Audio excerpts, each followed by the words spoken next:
तो आज डिस्कोर्सिस बहुत समय से पेंडिंग था। एक इच्छा थी कि डिस्कोर्सिस में तावरिया साहब ने बहुत कुछ लिखा है, उसको पढ़ना चाहिए और शुरू से पढ़ना चाहिए ताकि एक बेसिक कंसेप्ट क्लियर हो जाए और बहुत कुछ इसमें से जानना समझना भी मिलता है। तो इसलिए ये डिस्कोर्सिस चालू किया है। इससे पहले तावरिया साहब ने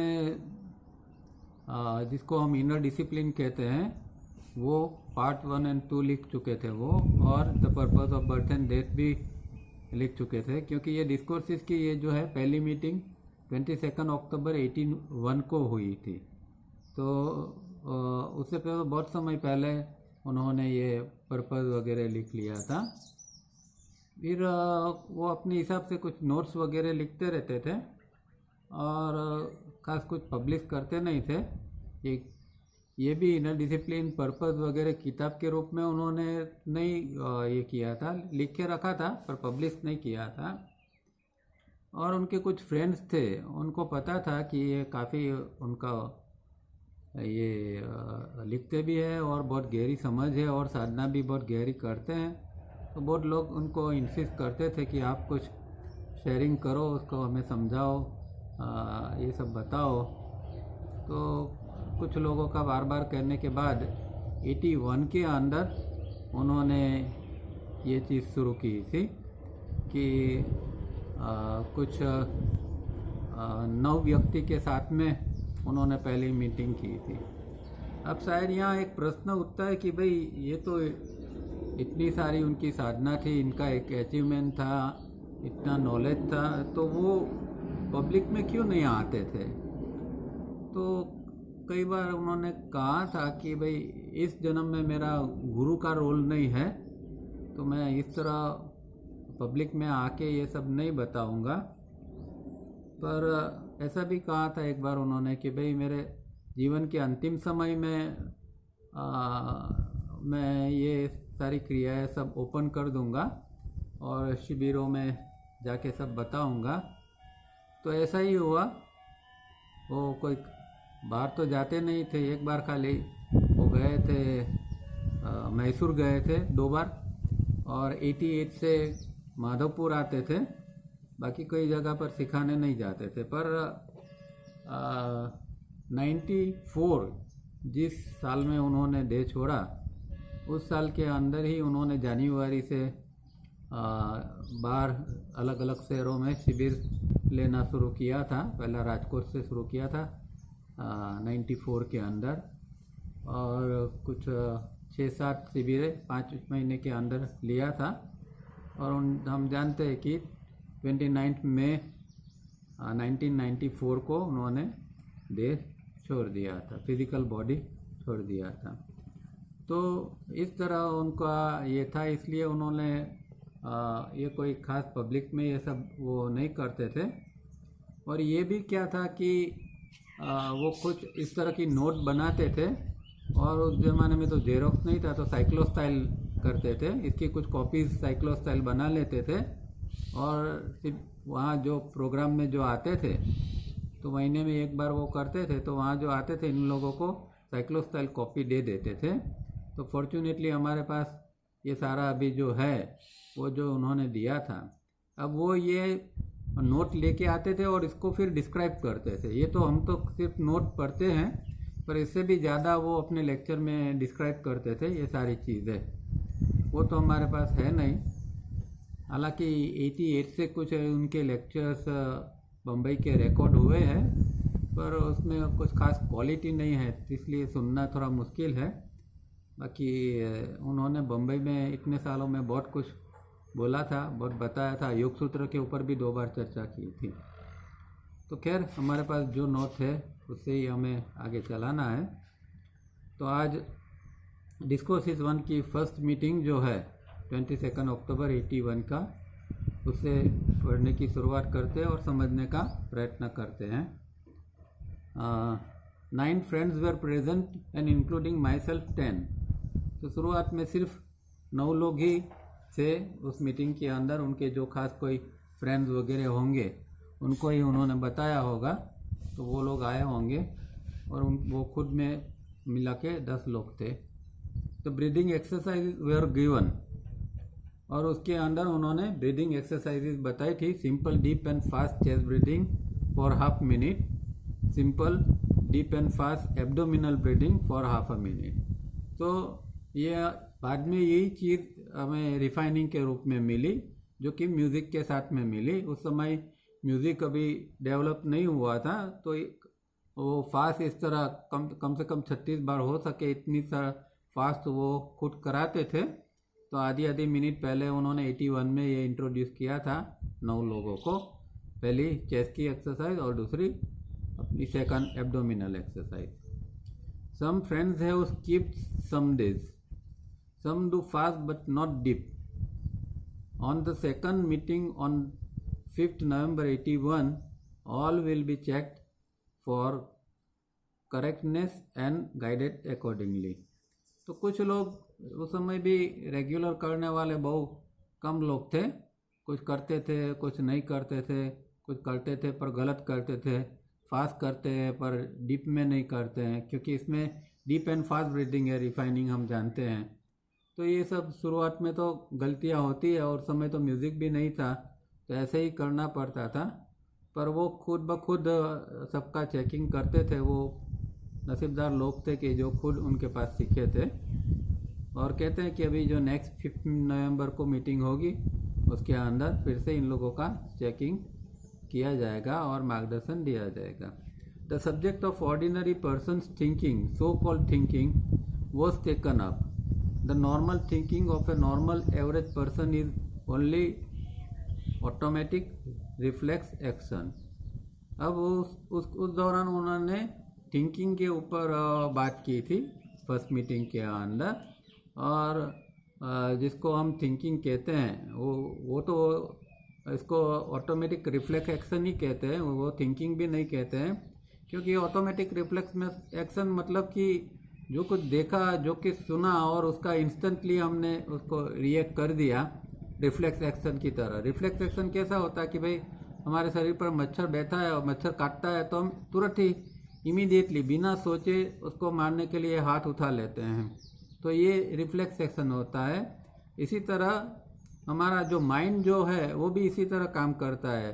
कुछ भी सुनता है, कुछ भी देखता है, और तुरंत उसके ऊपर रिफ्लेक्स एक्शन की तरह वो प्रतिक्रिया दे देता है। तो उसको रियल फॉर्म में थिंकिंग नहीं कहा जाता। If a mosquitoes were to bite, our hand goes to the spot and this action is automatic reflex action। तो यहाँ ये बात क्लियर कर देते हैं कि जिस तरह फिजिकल बॉडी में हम करते हैं, इसी तरह मेंटल लेवल पर भी जो करते हैं वो ऑटोमेटिक रिफ्लेक्स एक्शन है। In the same manner our brain and mind work. तो माइंड भी इसी तरह, ब्रेन और माइंड काम करते हैं। If someone were to insult us, our reaction is to insult that person immediately or get angry and use some language that may not be polite, or if that person is high in rank or strong physically, we cry within or feel bitter। तो यही है कि हमारा रिफ्लेक्सेशन कैसा होता है कि अगर किसी ने हमारा इंसल्ट किया तो इमीडिएटली हमारे अंदर, हम कुछ सोचते भी नहीं है वो कौन है क्या है, सोचते भी नहीं है, इमीडिएटली हमारा रिएक्शन आ जाता है और हम भी इसका इंसल्ट करने के लिए तुले हो रहते हैं। और या तो फिर हम गुस्से हो जाते हैं और ऐसी भाषा में बात करने लगते हैं जो कि वो अच्छी नहीं होती है, शोभनीय नहीं होती है, ऐसी बात चालू हो जाती है। और कई बार ऐसा भी होता है कि वो जो हमें इंसल्ट करने वाली व्यक्ति कोई बड़ा व्यक्ति होता है या वो फिज़िकली स्ट्रांग होता है, तो फिर हम कुछ वहाँ रिएक्ट नहीं करते, वहाँ ये प्रतिक्रिया बोल के नहीं बताते हैं, पर अंदर ही अंदर एक रिएक्शन उठता है। और कुछ नहीं करने पर जैसे अंदर ही अंदर हम रोने लगते हैं या एक अंदर से एक कड़वाहट फील होती है हमें।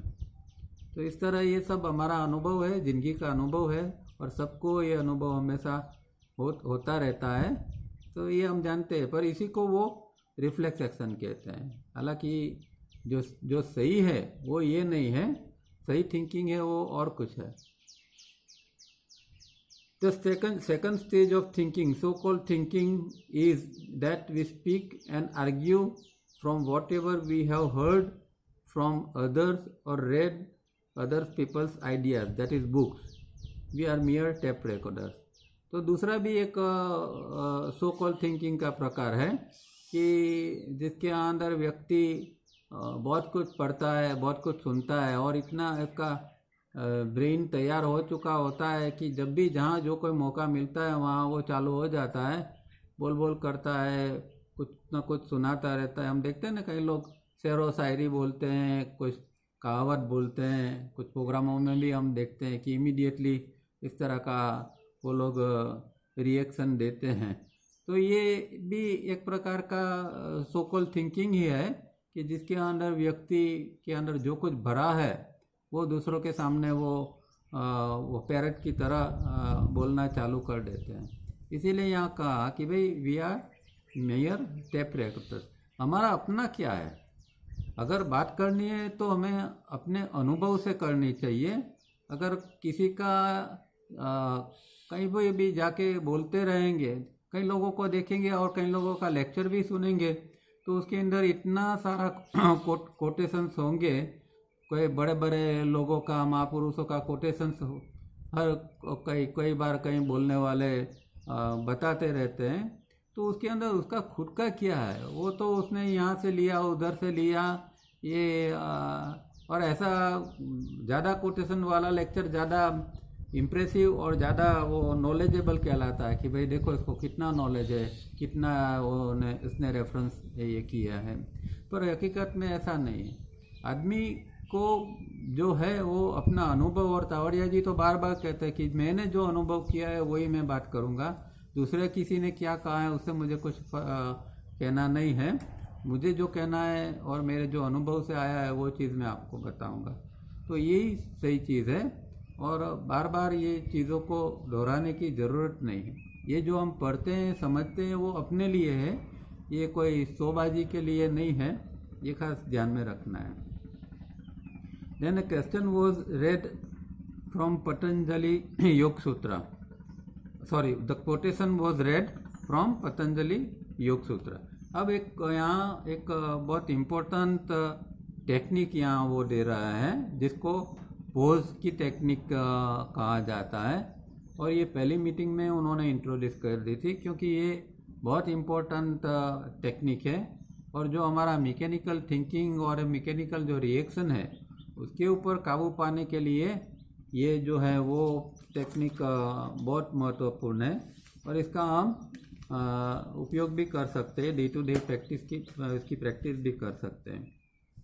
तो वो सूत्र में क्या है, यहाँ ये कहते हैं the sequence of mind states is as follows. तो माइंड स्टेट किस तरह है वो यहाँ बताते हैं, माइंड की पूरी sequence. The mind reacts to that which is seen और heard, then follows the moment of mind control, then ensues a moment where in the chitta, that is mind stuff, responds to both these factors. Finally these pass away and the perceiving consciousness has full sway. This is to be tried and perfected and will lead us to some more correct or human way of thinking. अब ये जो यहाँ जो ये सूत्र में जो उन्होंने इंग्लिश में बताया है उसका ये पतंजलि महर्षि के जो योग सूत्र है वो उसमें के अंदर जो थर्ड चैप्टर है जिसको विभूति पाठ कहते हैं उसका ये 9वां सूत्र है, 9th सूत्र है। और सूत्र क्या है संस्कृत में भी मैं बता दूं, यहाँ तो नहीं है पर ये इसमें कि व्युत्थान निरोध संस्कारयो अभिभव प्रादुर्भाव निरोध क्षण चित्त अन्वय निरोध परिणाम। तो निरोध परिणाम जो है वो निरोध परिणाम को ही पोज कहा है। तो ये जो है ये उसका संस्कृत में है। अब एक दो एग्जाम्पल से इसको हम समझने का प्रयत्न करते हैं। यहाँ इस कोटेशन को पढ़ने की जगह है। तो हम जानते हैं कि हमारे अंदर जब भी कुछ सुनते हैं या पढ़ते हैं या सुनते हैं या देखते हैं तो हमारे अंदर किस तरह रिएक्शन उत्पन्न होता है वो हम जानते हैं। तो जैसे कि कानों के ऊपर कोई आवाज़ आई तो जब जो मोमेंट के ऊपर वो कान के अंदर आवाज़ आई उस समय ये नक्की नहीं होता है कि भाई ये इंसल्टिंग है या कोई प्रेस की बात है या क्या है। पहले तो वो एक तरंग के रूप में हमारे कानों के अंदर आती है जिसको हम कहते हैं इम्पल्स। तो इम्पल्स के रूप में वो हमारे अंदर आती है और ये जो सेंस ऑर्गन है, चाहे आँख है कान है, ये सेंस ऑर्गन है। तो सेंस ऑर्गन से गुजरते हुए वो वाइब्रेशंस जो है, वो जो इम्पल्स है वो हमारे एस्ट्रल बॉडी के पास में मूलाधार चक्र पर जाते हैं और मूलाधार चक्र से वो फिर ईदा या पिंगला द्वारा ऊपर की ओर जाता है जिसको हम तालुका कहते हैं। तालुका के पास आते हैं और लास्ट टाइम हम सब देख चुके हैं वहाँ वाल है वगैरह वगैरह। तो वाल खुला है इसलिए वो इम्पल्स ब्रेन में पहुँच जाता है। ब्रेन के अंदर मेमोरी पड़ी है तो वो जो वाइब्रेशंस आए या वो जो इम्पल्स आया उसके मुताबिक जो मेमोरी पड़ी है वो इस प्रकार की मेमोरी को लेके फिर वो दोनों आगे जाते हैं और जो रजिस्ट्रेशन एरिया है जहाँ IESM केंद्र है वहाँ डिकोड होते हैं। ये जब दोनों आगे तक आते हैं तब तो कोडेड फॉर्म में होते हैं पर आगे आके वो डिकोड होते हैं। डिकोड होना मतलब अपनी भाषा के अंदर इसको समझना, क्योंकि वो आते हैं वो इलेक्ट्रॉनिक फॉर्म में है, उसका कोडेड वो होता है, वहाँ कोई लैंग्वेज नहीं होती है। पर जब वो डिकोड होता है तो लैंग्वेज के फॉर्म में आता है। अब जब यहाँ IESM केंद्रों के ऊपर जब डिकोड होता है तब वहाँ ये नक्की होता है कि भाई ये इंसल्ट है या ये प्रेज है, ये खुशामत है, ये क्या है, किस तरह के ये शब्द है। तो यहाँ तक की पूरी प्रक्रिया होती है, उसके बाद में रिएक्शन चालू होता है। जब ऐसा लगता है कि भाई ये इंसल्ट के शब्द थे तो यहाँ IESM केंद्र के ऊपर हम जानते हैं कि इमोशनल और सेक्शन तर्क एक्टिव हो जाते हैं और वो रिएक्ट करना चालू कर देते हैं। अब जो पोज का मतलब क्या है कि एक थम जाना। अब रिएक्शन नहीं देते तो पोज कहाँ डालना है कि जब ये IESM केंद्र के ऊपर जब पता चलता है कि भाई ये चीज़ इस तरह की है तो वहाँ हमें पोज करना है। पोज करना है मतलब कि तुरंत रिएक्ट नहीं करना है, वो उस समय हमें एक प्रोसेस से गुजरना है और वो प्रोसेस ये है कि जो कहा गया है उसके ऊपर हम थोड़ा चिंतन करते हैं उस पोज के दौरान कि भाई ये व्यक्ति ने ऐसा कहा। जैसे कि वो आगे एक फुलिशनेस का एग्जांपल भी देंगे, फुल का।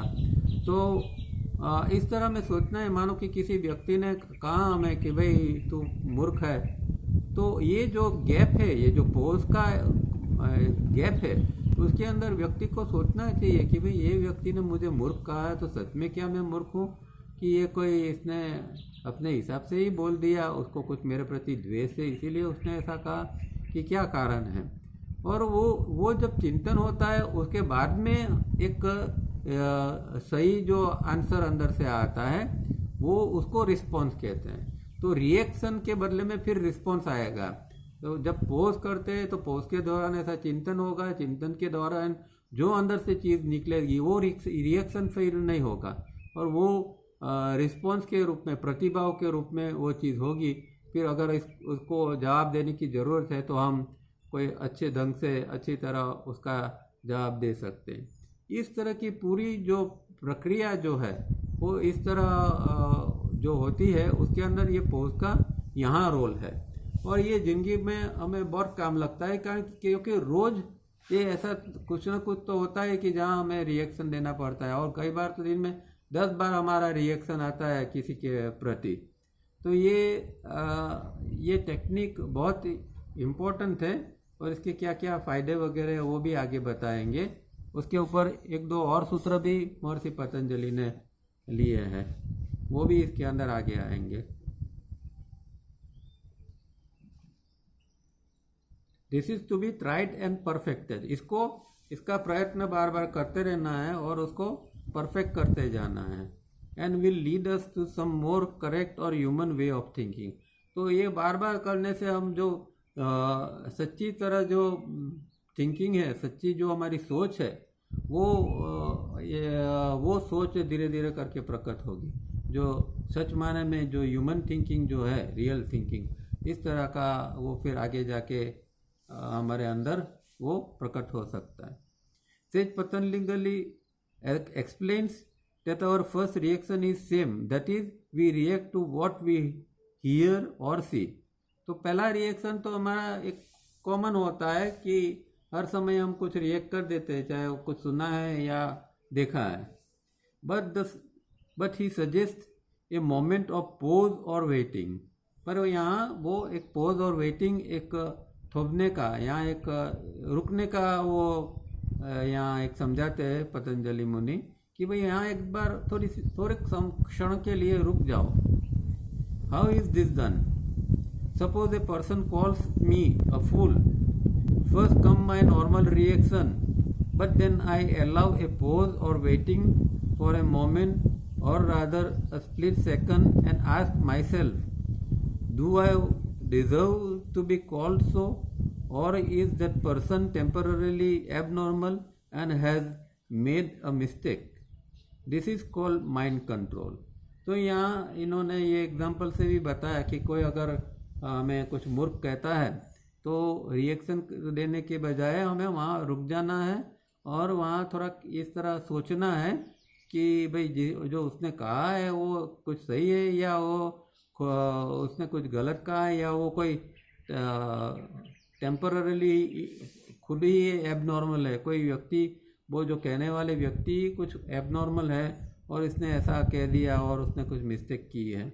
इस तरह जब हम सोचेंगे तो हमारे अंदर से फिर एक राइट फिर आंसर आता है। और ये जो पूरी जो ये सोचने की प्रक्रिया है, या पोज की प्रक्रिया है, उसको माइंड कंट्रोल कहते हैं।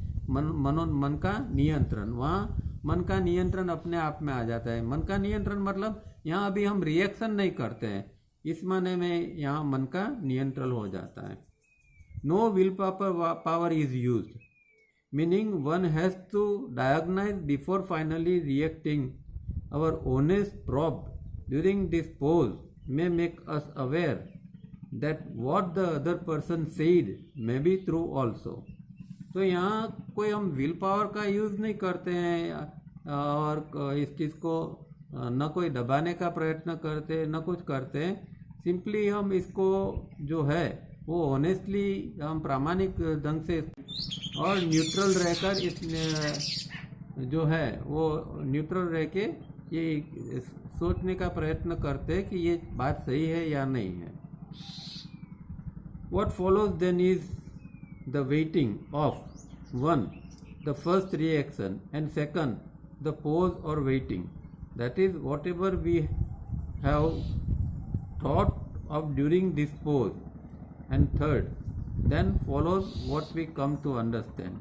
तो इसमें पूरी प्रक्रिया के अंदर तीन चीज़ बनती है कि फर्स्ट रिएक्शन मतलब जो सुना वो चीज़ जो है वो हमारे अंदर आई, वो रिएक्शन के रूप में आया। फर्स्ट जो भी देखा सुना उसको फर्स्ट रिएक्शन कहते हैं। दूसरी चीज़ जो हमने अप्लाई की वो है पॉज और वेटिंग। यहाँ हमने एक रुकने का प्रयत्न किया, तुरंत रिएक्ट करने के बजाय वहाँ थोड़ी देर के रुक गए और वो रुकने के दौरान हमें कुछ चिंतन भी किया, कुछ प्रकार का उसमें हम विचार क्रिएट किए और सोचने का प्रयत्न किया कि ये कहा गया है वो सही है या नहीं। और लास्ट में जो उसके जो अंडरस्टैंडिंग आती है ये पूरी प्रक्रिया से हमारे अंदर, वो तीसरी चीज़ है जो कि बाद में हम रिस्पॉन्स के रूप में वो दे सकते हैं। Finally both this factors that is 1 and 2 are set aside and our proper reaction 3 is expressed in word or by action without repression, for there is now no cause for repression। तो पहली और दूसरी चीज़ मतलब जो पहला reaction और दूसरा waiting या पोज, ये दोनों फिर निकल जाते हैं और तीसरी चीज़ जो राइट अंडरस्टैंडिंग बनी वो सामने आती है और उसके द्वारा हम फिर उसका जो एक्शन के रूप में या शब्द के रूप में वो प्रतिक्रिया देते हैं, प्रतिक्रिया नहीं पर प्रतिभाव देते हैं उस दौरान। और उसके अंदर कोई हमारा रिप्रेशन या सप्रेशन भी नहीं होता है, उसके अंदर कोई दमन भी हमारा नहीं होता है, क्योंकि हमें कुछ दमन हो इस तरह का हमें होने ही नहीं दिया है। ऊपर के केस में हमने देखा था कि ये कोई बड़ी व्यक्ति है तो हमें दमन करना पड़ता है, या कोई फिजिकली स्ट्रांग है तो हमें दमन करना पड़ता है, या कई बार कोई व्यक्ति के साथ इमोशनल संबंध है तो भी हम थोड़ा दमन कर देते हैं कि भाई चलो जाने दो, अभी क्या कहने का, इस तरह भी हम कर लेते हैं। तो इन केसेस के अंदर हमारा दमन हो जाता है। पर जब ये पूरी प्रक्रिया जब होती है, जैसे कि ये पोज की और पोज के बाद में जो अंडरस्टैंडिंग आती है, वो इस तरह की अगर पूरी प्रक्रिया हो जाती है तो कोई यहाँ दमन भी अंदर होता नहीं है। At first this practice will appear tedious. अब शुरुआत में क्या है कि ये जो प्रक्रिया है थोड़ी टीडियस लगेगी, थोड़ी कठिन भी लगेगी या थका देने वाली लगेगी, क्योंकि हर समय जब भी हमारा, क्योंकि ये तो पूरे दिन में ऐसे तो इंसिडेंट बनते रहते हैं कि जहाँ हमें रिएक्शन हमारा आ ही जाता है। और घर के अंदर भी, बाहर तो ठीक, घर के अंदर ही पहले तो ऐसा बार बार होता है कि हमारा छोटा मोटा रिएक्शन घर के अंदर लोगों के साथ में आता है। तो यहाँ हम घर से ही प्रैक्टिस शुरू कर सकते हैं कि भाई जैसे भी ये रिएक्शन देने की बात आती है तो वहाँ हम रुक जाते हैं, एक पोज ले लेते हैं और वो जो चीज़ हो रही है उसके ऊपर फॉर ए मोमेंट ज़रा सोच लेते हैं, और उसके बाद में जिस तरह का जो हमें रिस्पॉन्स देना है वो हम दे सकते हैं। तो घर से भी हम ये कर सकते हैं। हालांकि शुरू में कुछ इसमें इंटरेस्ट नहीं पड़ेगा, और क्योंकि एक प्रॉब्लम यहाँ ये है कि हैबिट का है, हमारे अंदर जो रिएक्ट करने की हैबिट हो जाती है तो हम सोचते भी नहीं हैं और इमीडिएटली रिएक्ट कर लेते हैं। तो पोज के लिए फिर एक अंदर जागृति की भी ज़रूरत रहेगी, और ऐसा हमें एक समझ आएगी कि नहीं भाई मुझे तो ये पोज जो है इसकी प्रैक्टिस करनी है, तो मैं रिएक्ट बिल्कुल नहीं करूँगा। तो इस तरह हमें उसका प्रयत्न करते रहना है। But if honestly persisted one soon is able to come to right re-education quickly, right reaction quickly. अगर कोई व्यक्ति इसका प्रामाणिक ढंग से कंटिन्यूस इसका अभ्यास करता रहता है तो उसके अंदर फिर राइट रिएक्शन, जिसको हम रिएक्शन के बदले हम इसको रिस्पॉन्स भी कह सकते हैं, इस तरह का राइट रिएक्शन या रिस्पॉन्स हम क्विकली देना सीख जाएंगे। अगर इसको बार बार रोजाना करते गए थोड़ा थोड़ा तो हो सकता है कि कुछ दिनों के बाद हमारा रिएक्शन कम हो जाएगा और फिर राइट रिएक्शन हम दे सकेंगे। And our whole life is spared the awkward hasty moment which makes us regret later.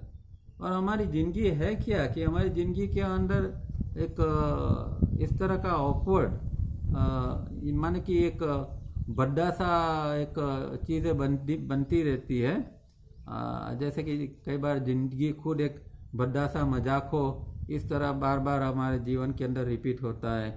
और हैस्टी मोमेंट मतलब जल्दबाजी होती रहती है हर चीज़ के अंदर, और वो चीज़ फिर हमें बाद में एक रिग्रेट, हमें अंदर दुख, अशांति हमारे अंदर उत्पन्न करता है। तो ये जो जीवन इस तरह हमारा चल रहा है क्योंकि हम रिएक्शन और जो रॉन्ग थिंकिंग है या रिफ्लेक्स एक्शन के रूप में ही जो हमारा जो प्रतिक्रिया रहती है, इसके कारण हमारा जीवन इस तरह का एक ऑकवर्ड और हैस्टी मोमेंट जैसा बन जाता है और जिससे हमें दुख होता है। तो ये सब इसका वेट का या पोज की प्रैक्टिस करेंगे तो कम से कम धीरे धीरे करके इसके अंदर काफ़ी सुधार आएगा। In the next meeting we shall note how Patanjali stresses this practice। तो दूसरे भी सूत्र उसके हैं, उसके अंदर महर्षि पतंजलि ने इसके बारे में बताया है, वो नेक्स्ट मीटिंग में वो बताना कहते हैं। Then one quotation was read which was a part quotation from Gita and part quotation of one of the most scientific minds of our present day, and how similar is the thought, which means that the inner thinking of man till today has remained the same in spite of thousands of years and much talked about our 20th century progress. तो यहाँ आगे एक फिर वो उन्होंने वो meeting में quotation जो पढ़ा होगा वो भी यहाँ भी आता है। तो एक गीता का एक कोटेशन और इसी तरह का सेम टू सेम कोटेशन कोई साइंटिफिक माइंड वाली व्यक्ति होगी जिसका कोटेशन यहाँ लिया है उन्होंने, पर इसका नाम नहीं बताया है। और कहते हैं कि भाई ये दोनों चीज़ें दोनों के बीच में तो कितना लंबा समय हो चुका, क्योंकि गीता भी कितना समय 2000 कोई 2000 साल कहते हैं, कोई 5000 साल कहता है, जो भी हो वो तो इतना लंबे समय के बाद आज भी वही हमारी थिंकिंग पैटर्न है और वही इसी तरह हम थिंकिंग कि गीता के अंदर जो अर्जुन एक सवाल पूछता है इसी तरह की हमारी जो मेंटालिटी है आज के दिन में भी वही मेंटालिटी है। इतने 1000 साल गुजर गए पर हमारे थिंकिंग के अंदर कोई फर्क नहीं पड़ा है, इनर थिंकिंग हमारा सेम टू सेम है।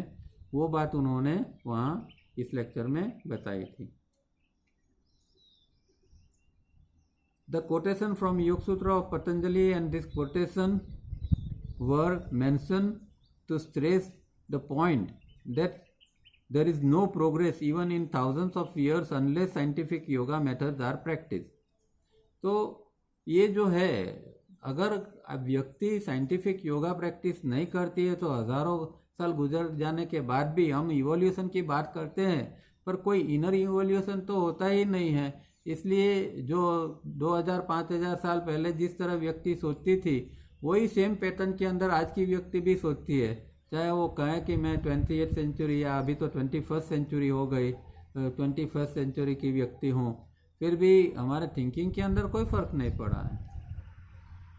The purpose of yoga practice is to tame and make obedient the mind. बहुत अच्छी बात यहाँ कही है कि योगा प्रैक्टिस का महत्व क्या है, ये हेतु क्या है, क्यों हम योग प्रैक्टिस करना चाहते हैं।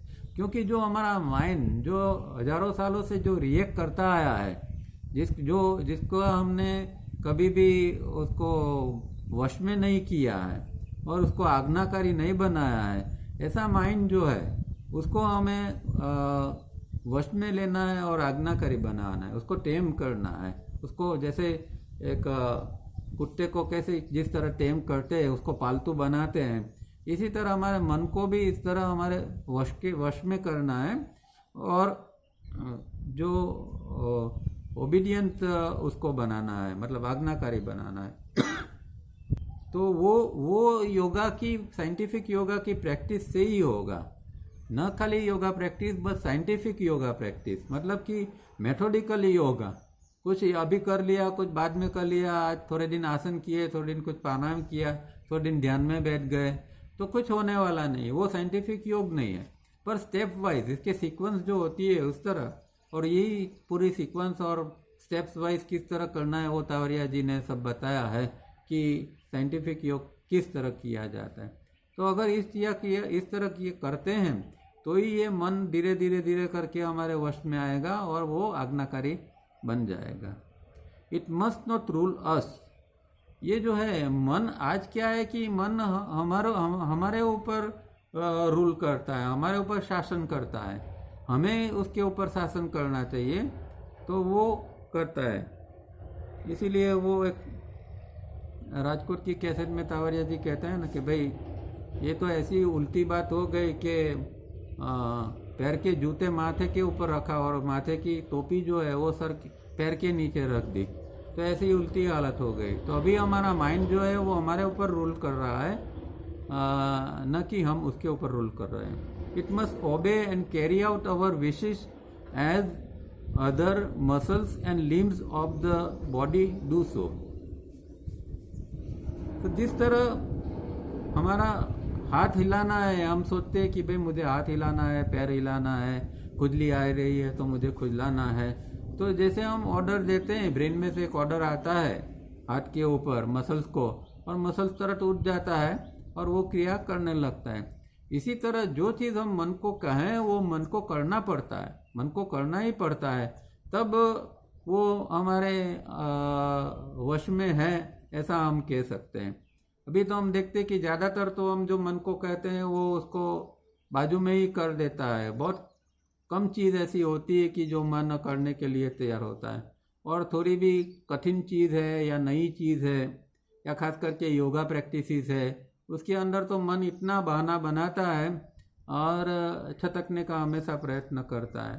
तो वो हमारे बस में नहीं है, उसको किसी तरह भी हमारे बस में करना चाहिए। When a muscle refuses to carry out an order given, we call it paralysis. Equally so, if the mind refuses to carry out our order, we are suffering from mental paralysis. तो जैसे हम अगर शरीर को हुक्म दिया जाता है कि भाई अभी उठ के चलना है और शरीर उठ के चल नहीं सकता है, तो उसको हम फिजिकल पैरालिसिस कहते हैं। इसी तरह मन को भी कोई हुक्म दिया गया कि भाई ये करना है और वो मन नहीं करता है, तो हमारे अंदर ये मेंटल पैरालिसिस की स्थिति है। तो वो कोई अच्छी बात नहीं है, और ये तो हकीकत है। हम हमारा जब ऑब्जर्व करते हैं तब पता चलता है कि कई बार मन इस तरह का रिफ्यूज ही कर देता है हमारी विशेष को, और एक मेंटल पैरालिसिस जो है इस तरह की, पर हमें ये उस समय इस दौरान पता नहीं चलता है कि भाई ये मेंटल पैरालिसिस है। अब जब भी हमारा माइंड रिफ्यूज़ करेगा उसी समय हमें सोचना है कि देखो ये मेंटल पैरालिसिस की अभी कंडीशन आ गई है और उसके हमें ऊपर उठना है। तो इस तरह सोच के काम करेंगे तो हो सकता है कि धीरे धीरे करके मन समझ जाएगा और थोड़ा सहकार देना चालू कर देगा। अब यहाँ गीता की जो ऊपर बात की थी कि गीता का कोटेशन और दूसरी व्यक्ति का कोटेशन, यहाँ फिर कोटेशन बात बताते हैं। So the Gita quotation, my lord, what is it that drives a man to sin even against his will as if by compulsion. बहुत सुंदर ये श्लोक है और बहुत बहुत सुंदर बात कही है, और ये हर व्यक्ति का अनुभव है, खास करके साधक का तो 100% ये एक अनुभव होता है। यहाँ कहते हैं कि अर्जुन पूछते हैं भगवान श्री कृष्ण को कि ये भगवान ऐसी कौन सी चीज़ है कि आदमी नहीं चाहता है फिर भी वो उसकी ओर चला जाता है और वो सीन माने कि पाप कर लेता है। मतलब वो पाप करना नहीं चाहता है फिर भी कोई चीज़ इसको जैसे खींच के ले जाती है और वो पाप करवा देती है अगेंस्ट हिज विल। उसकी कोई इच्छा भी नहीं है, और कंपल्सन जैसे इसको कोई फर्ज पड़ रहा है, कोई कह रहा है कि भाई ये तो करना ही पड़ेगा। तो इस तरह का एक जो है वो क्यों है, कैसे है, वो अर्जुन सवाल पूछता है। तो गीता के अंदर ये बहुत सुंदर बात, बहुत गहरी बात बताई है, और हम देखेंगे कि हमारा साधक का भी यही प्रॉब्लम है। साधक चाहता है कि मैं साधना करूं, मैं प्रैक्टिस करूं, मैं योगा करूं, अच्छा कुछ पढ़ूं, कुछ और अच्छी चीज़ें करूं, पर उसका मन जो है वो उसके विपरीत ही करेगा। जब प्रैक्टिस करने का टाइम आएगा तब मन को कुछ और करने का, या सोने का मन होगा, या टीवी देखने का मन हो जाएगा, या कुछ और कुछ करने का मन हो जाएगा। तो ये एक विडंबना है साधक के लिए कि वो मन सहकार नहीं देता है और इसे कंपलसरी जैसे जो चीज़ करनी है उससे विपरीत करा लेता है। और जब फिर वो मोमेंट के बाद में उसको अंदर एक रिग्रेट फील होता है, अरे मुझे तो प्रैक्टिस करनी थी, अब प्रैक्टिस के बदले मैं तो ये दूसरी चीज़ में लग गया। तो ये हमारा हमेशा एक अनुभव होता है और हम कुछ नहीं करते। पर जैसे जैसे अभ्यास बढ़ता है, योग की प्रैक्टिस अगर अच्छी तरह धीरे धीरे करके हमारी होने लगती है तो ये चीज़ें निकल जाती है। फिर ऐसा हो जाता है कि भाई इसका टाइम होता है तो हम प्रैक्टिस में बैठ जाते हैं। फिर भी कुछ मेंटल चीज़ें ऐसी होती है जहाँ इसको यहाँ सीन शब्द यूज़ किया है। वो पाप तो ज़रा बहुत गहरी चीज़ है, पर फिर भी कुछ ऐसी छोटी मोटी कुछ हमारी हैबिट ऐसी होती है कि जिसमें हम न चाहिए चीज़ कर लेते हैं। जैसे कि गुस्सा करने का एक है, वो गुस्सा करने की भी एक हैबिट है।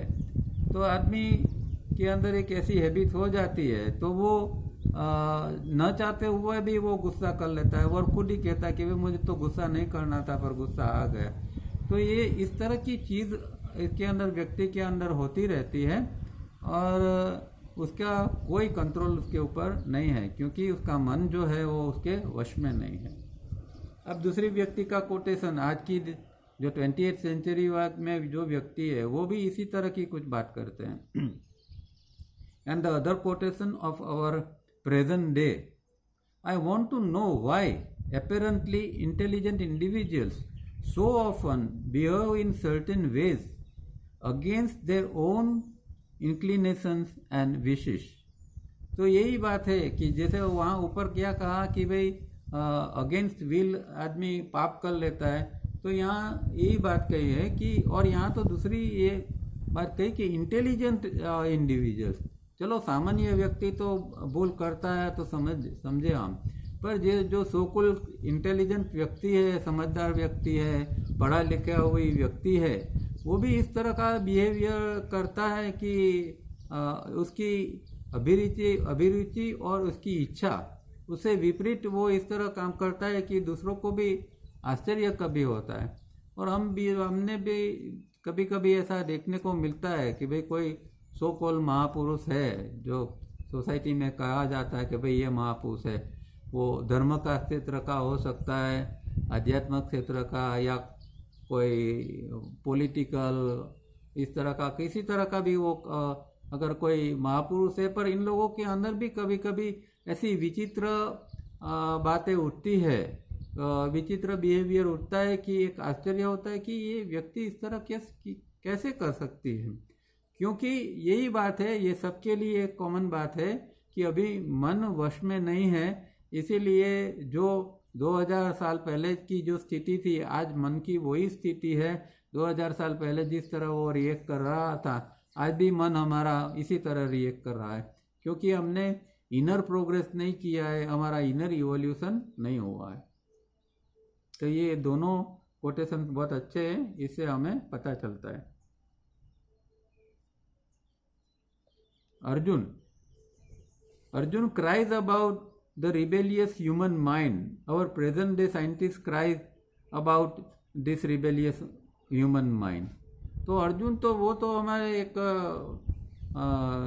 ह्यूमैनिटी का है, या एक साधकों का एक प्रतिनिधि जैसा है, एक रिप्रेजेंटेटिव है, कि ये जो एक बात कर रहा है कि ये रिबेलियस माइंड है, जो हमारा बागी मन है, रिबेलियस माइंड।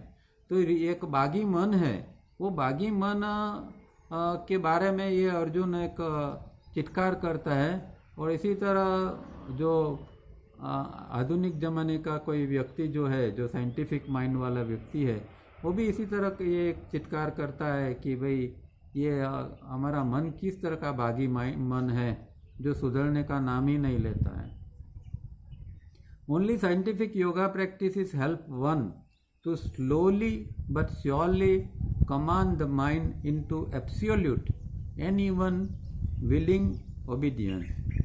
तो ये एक ही चीज़ है दुनिया के अंदर, और वो चीज़ है कि योगा प्रैक्टिस की, जो कि हमें चाहे धीरे धीरे करके, पर निश्चित रूप में वो हमें मदद करेगी योगा प्रैक्टिस, और इससे हमारा धीरे धीरे मन के ऊपर कंट्रोल आ जाएगा। संपूर्ण कंट्रोल, यहाँ तो कहते हैं कि संपूर्ण कंट्रोल आएगा, और हमारा अंदर से स्वैच्छिक अनुशासन भी हमारा अपने ऊपर हो जाएगा। तो अगर ऐसा हो सकता है तो बहुत बड़ी बात है, और ऐसा होना ही चाहिए। और जो लोग सिंसियर प्रैक्टिस करते हैं वो अपने अंदर थोड़ा थोड़ा चेंज तो देखते हैं कि भाई ये सही ढंग से प्रैक्टिस योगा की जाती है, तो कुछ अंदर परिवर्तन आता है और मन थोड़ा थोड़ा साकार देने लगता है। तो ये बातें यहाँ बताई है। This is the true purpose of yoga.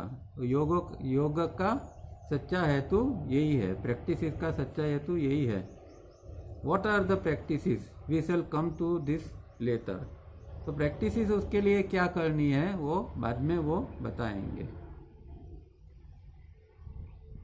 If we are what we are, that is pure Sat Chit Anand Atman, or Purusha or Ishvara that need no body, mind and senses. We have to realize this and experience this, and to that end steps and prove that this body or even other rarer bodies, this mind or even manas or buddhi are no more necessary.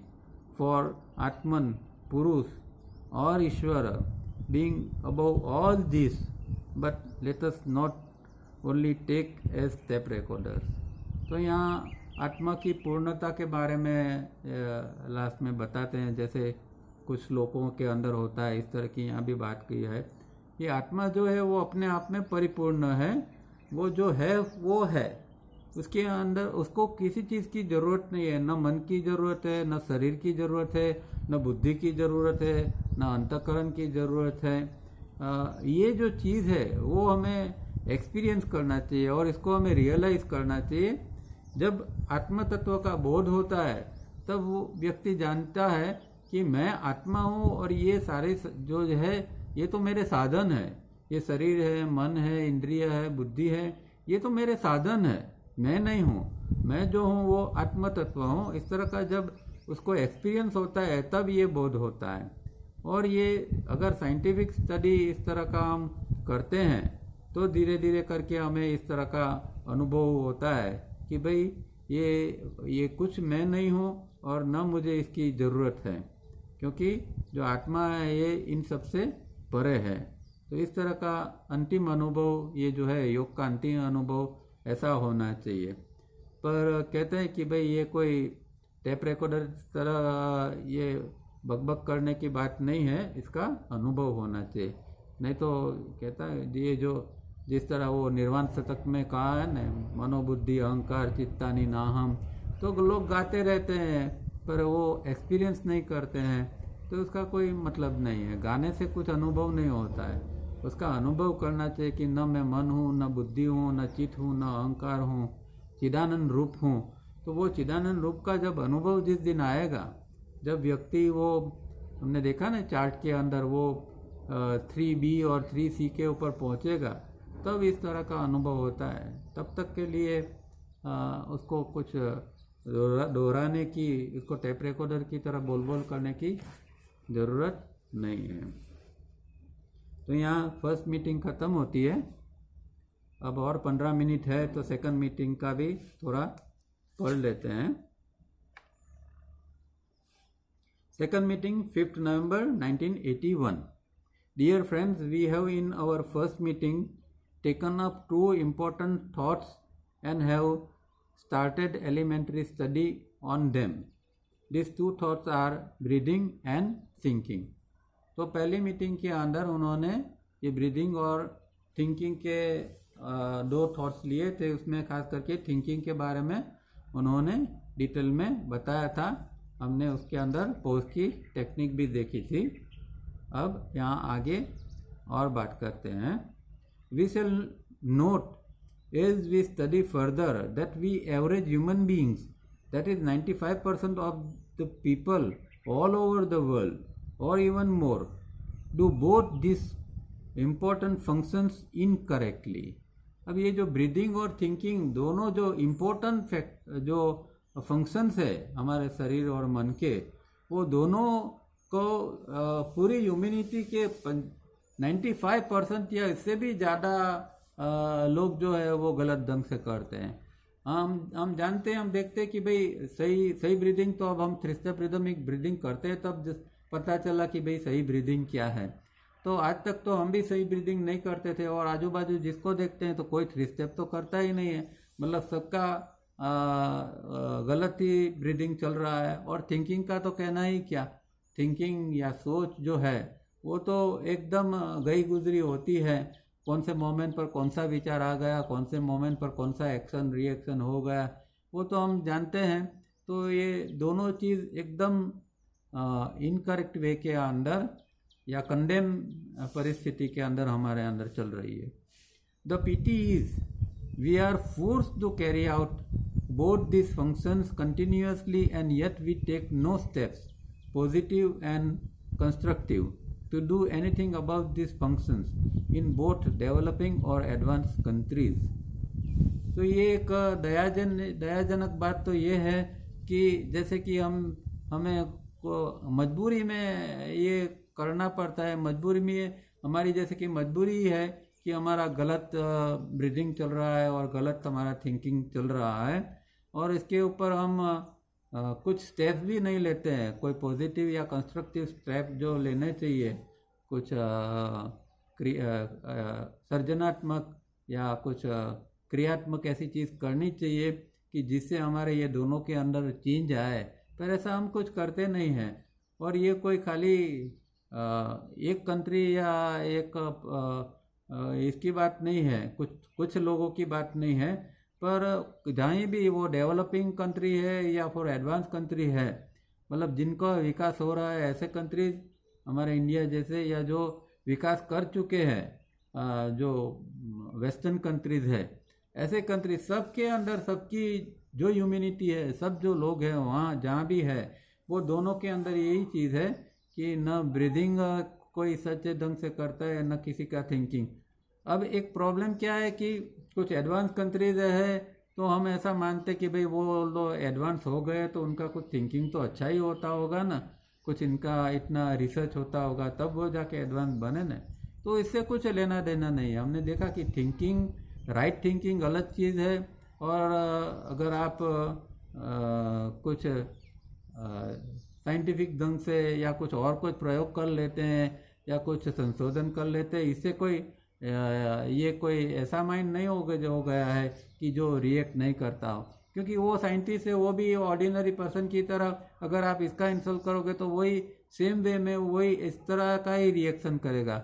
और जो एक सामान्य व्यक्ति के अंदर जो weaknesses है वो पूरी की पूरी सब वीकनेसेस वही वो रिसर्चर होगा, साइंटिस्ट होगा, कोई भी होगा, वो सबके अंदर ये सबका पूरी ह्यूमैनिटी के अंदर, चाहे वो पढ़ा लिखा हो या गरीब गवार हो, सबके अंदर ये चीज़ कॉमन होती है। इसीलिए ऐसा नहीं है कि एडवांस कंट्रीज़ के अंदर लोग बहुत मन से भी ऊपर हो गए या मन का भी कंट्रोल आ गया है। ठीक है, ये कुछ बाहर का संशोधन कर लिया, कुछ फैसिलिटीज़ वगैरह डेवलप कर लिया, इससे अंदर की स्थिति के अंदर कोई फ़र्क नहीं पड़ता। आदमी अंदर से तो इतना ही गरीब है, इतना ही बेचारा है। The purpose of the scientific methods of yoga are to make possible for us to perform both these functions correctly. तो साइंटिफिक योगा प्रैक्टिस जो है उसका हेतु ही यही है कि जितना हो सके इतना हम ये दोनों जो फंक्शन है ब्रीदिंग और थिंकिंग का, उसको हम सही ढंग से करें, अच्छी तरह हम करें। But before we do so we must understand this functions. तो पहले तो ये भी समझना चाहिए कि ये ब्रीदिंग, सच्चा ब्रीदिंग क्या है और ये गलत क्यों हो रहा है और सच्चा ब्रीदिंग क्या है। और थिंकिंग में भी यही देखना है कि थिंकिंग, सच्चा थिंकिंग क्या है और ये गलत। तो अभी पता चल रहा है कि भाई हमारा थिंकिंग गलत है, हम प्रतिक्रिया देते हैं वो गलत है। जब तक कोई बताता नहीं है तब हमें पता भी नहीं चलता है, तब तक तो हमें ऐसा ही लगता है कि नहीं हमारा थिंकिंग तो सही है। पर जब पता चलता है, कोई बताता है, तब ये समझ में आता है कि ब्रीदिंग और थिंकिंग दोनों हमारे गलत चल रहा है। भगवान Patanjali, being the greatest teacher of this science, in his sutras uses the two important words, one mind stuff, second thinking principle। तो महर्षि पतंजलि ने योग सूत्र के अंदर दो शब्द का प्रयोग किया है। हालांकि महर्षि पतंजलि ने तो पूरा संस्कृत के अंदर ही लिखा है, पर इनके जो अर्थ है, जो यहाँ तावड़िया जी ने जो इंग्लिश किया है, उसके अंदर दो शब्द निकल के आते हैं। एक जो है वो माइंड स्टफ, माने चित्त या चित्त की जो सामग्री है, वो चित्त की सामग्री, चित्त किससे बना हुआ है, चित्त क्या है, वो जो है माइंड स्टफ। और दूसरा जो है थिंकिंग प्रिंसिपल, माने विचार प्रक्रिया जो है, विचार प्रक्रिया का सिद्धांत क्या है। वो दो चीज़ जो है वो हमें समझनी चाहिए, तब हम थिंकिंग क्या है उसको सही ढंग से समझ सकेंगे। If brain, mind, चित्त और mind stuff were different from the thinking principle. In what manner is this thinking principle different, and in the first place, how does our brain work, our so-called automatic reflex action or so-called thinking, and then we shall examine the thinking principle. तो यहाँ ये दोनों में क्या फ़र्क है, जो जिसको हम माइंड या ब्रेन या चित्त कहते हैं या माइंड सब कहते हैं ये, और दूसरा थिंकिंग प्रिंसिपल, दो चीज़ क्या है, कैसे अलग अलग है, दोनों में क्या अंतर है। और ये जो हम जिसको हम ऑटोमेटिक रिफ्लेक्स एक्शन कहते हैं या फिर जिसको सो कॉल्ड थिंकिंग कहते हैं, वो उसके अंदर और ये थिंकिंग प्रिंसिपल के अंदर क्या फ़र्क है, वो आगे हम उसका एग्जामिन करके उसको समझने का प्रयत्न करेंगे। अब यहाँ उन्होंने योग सूत्र में से 3 सूत्र लिए हैं और इसके ऊपर फिर आगे काफ़ी बात की है, थोड़ा सा पढ़ लेते हैं। तो पहला एक सूत्र उन्होंने लिया है एक पतंजलि योग सूत्र के बुक 1, ये तावरिया जी ने रीअरेंज की है इसलिए उसको उन्होंने बुक 1 किया कहा है।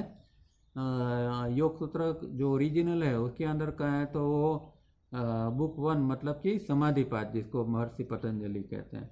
तो समाधिपात का 34th सूत्र जो है वो क्या कहता है, अब सूत्र भी देख लेते हैं संस्कृत के अंदर तो थोड़ा ठीक रहेगा।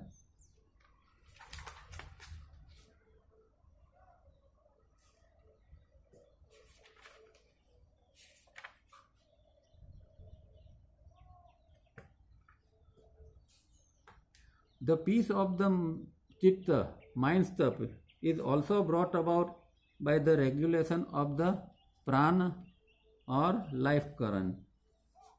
तो ये सूत्र का संस्कृत में 1:46 के 1:36।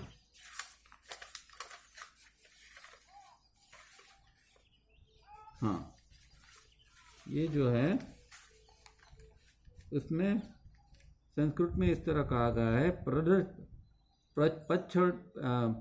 प्रच्छन्न विधारणाभ्याम व प्राणस्य। तो प्राण के ऊपर के ये सूत्र है जिसका प्राण का अभ्यास किस तरह करना है इसके बारे में, या प्राण को किस तरह रेगुलेट करना है इसके बारे में ये सूत्र बुक 1 के अंदर 34th सूत्र है। तो पीस ऑफ चित्त, इससे क्या होता है कि द पीस ऑफ चित्त किस तरह लाया जाता है, मतलब कि मन की शांति किस तरह आती है कि अगर हम प्राण को रेगुलेट करना सीख जाए तो प्राण या जिसको लाइफ करंट भी कहते हैं उसको इसका रेगुलेशन, तो उसका नियमन, तो ये किस तरह ये हो सकता है, क्योंकि मन की शांति के लिए करना जरूरी है, पर प्राण क्या है वही हम तो अभी जानते नहीं है। हम इतना जानते हैं कि भाई स्थूल शरीर के अंदर श्वास आता है और सूक्ष्म शरीर के अंदर प्राण जाता है, पर प्राण की एग्जैक्ट अनुभूति हमें कहाँ होती है, वो प्राण कैसे कहाँ से अंदर चला गया वो तो हमें पता भी नहीं चलता है। वो भी आगे ये इसमें वो बताएंगे ये सब चीज़। पर यहाँ कहने का मतलब ये है कि अगर प्राण के ऊपर हम नियमन पा सकते हैं, मतलब कि एस्ट्रल बॉडी की कोई हम साधना कर सकते हैं, एस्ट्रल बॉडी के अंदर जो प्राण घूम रहा है उसको अगर हम पहचानते हैं और उसको हम रेगुलेट कर सकते हैं, उसका नियमन कर सकते हैं, उसको चैनलाइज कर सकते हैं, तो प्राण को कोई पर्टिकुलर चैनल से पर्टिकुलर नाड़ी से उसको अगर हम बहाना है तो बहाते हैं, ये जो काम करते हैं उसको ये जो है वो ये प्राण की प्रक्रिया जो रेगुलेशन ऑफ प्राण जो है इसको कहा जाता है। तो एक तो नाड़ी तंत्र का अंदर का अनुभव होना चाहिए, प्राण का अनुभव होना चाहिए। इसीलिए ये जब लंबी साधना होती है उसके बाद में इस तरह का अनुभव होता है और इसकी प्रैक्टिस के जो रिजल्ट आता है वो पीस ऑफ चित्त होता है। अब तावरिया जी ये जो रेगुलेशन ऑफ प्राण जो है उसको 3SRB भी कहते हैं। हालांकि शुरुआत में 3SRB में सीधा रेगुलेशन ऑफ प्राण नहीं होता है, पर फिर भी आगे जाके जब 3SRB की घनिष्ठ साधना होती है।